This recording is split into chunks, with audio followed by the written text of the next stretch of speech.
உற்பத்தியாளர் விவசாயிகளுக்கான விற்பனை விலை அதிகரித்திருக்கிறது. குறிப்பாக இன்றைக்கி பார்த்திங்கன்னா தேங்காய் விலை குறைவாக இருந்துட்டு இருந்த சூழ்நிலையில் இந்த தென்னை மட்டை மட்டும் இன்றைக்கி ₹3 விற்பனையாகக்கூடிய நிலை இருக்கிறது. அதனால் விவசாயிகளுக்கு அவருடைய விற்பனை செய்யக்கூடிய தேங்காயின் விலை அதிகமாக கிடைக்கிறதுக்கு வாய்ப்புகள் இருக்கின்றது, கிடைத்து வருகின்றது. இந்த சூழ்நிலையில் நமது பொள்ளாச்சி மத்திய பேருந்து நிலையம் விரிவாக்கப்பட்டு அவருடைய பணிகள்லாம் முடிவிட்டு இருக்கின்றது.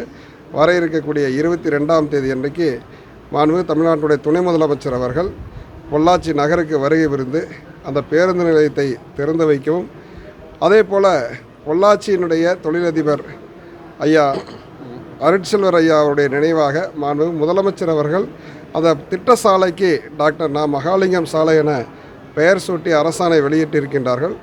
அந்த சாலையையும் திறந்து வைத்து தேர்தல் நேரத்தில் சொல்லப்பட்ட நாடாளுமன்ற உறுப்பினர் அலுவலகம் உருவாக்கப்படும் என்று நான் தேர்தல் நேரத்தில் சொல்லியிருந்தேன். அவருடைய கட்டிடம் புதிதாக கட்டப்பட்டு தயார் நிலையில் இருக்கின்றது. அந்த கட்டிடத்தையும் திறந்து வைக்க இசைவு தெரிவித்துள்ளார்கள் நமது மாண்பு தமிழ்நாட்டுடைய துணை முதலமைச்சர் அவர்கள். தொடர்ச்சியாக பொள்ளாச்சி பகுதியினுடைய இந்த பணிகள் எல்லாம் அரசு பணியெல்லாம் முடிவுற்று திருப்பூர் மாவட்டத்திற்கு வருகை புரிந்து திருப்பூர் தெற்கு மாவட்டத்தில் இருக்கக்கூடிய உடுமலைப்பேட்டை, மடத்துக்குளம் ஆகிய 2 சட்டமன்ற தொகுதிகளை உள்ளடக்கி பல கழக நிகழ்ச்சியெல்லாம் நடைபெற இருக்கின்றது. குறிப்பாக கழகத்துடைய மூத்த முன்னோடிகளுக்கெல்லாம் கௌரவிக்கின்ற விதத்தில் அவர்களுக்கு பொற்களை வழங்கக்கூடிய நிகழ்வாக அங்கே நடைபெற இருக்கின்ற இந்த செய்தியும் பகிர்ந்து கொள்கிறேன். கடந்த 2 தினங்களுக்கு முன்பாக ஒரு பேரின்பம் வழங்குகின்ற வகையில் நமது மாண்பு முதலமைச்சர் அவர்கள் தேர்தல் நேரத்திலே மகளிர் உரிமை தொகையை நீதிமன்றத்தின் மூலமாக நிறுத்துவதற்கு வாய்ப்பு இருக்கிறது என்பதை அறிந்து 3 மாத தொகையை முன்தொகையாகவும் கோடைகால தொகையாக ₹2000 சேர்த்து ஒட்டுமொத்தமாக ₹5000 மகளிருக்கு வழங்கியிருக்கின்றார்கள்.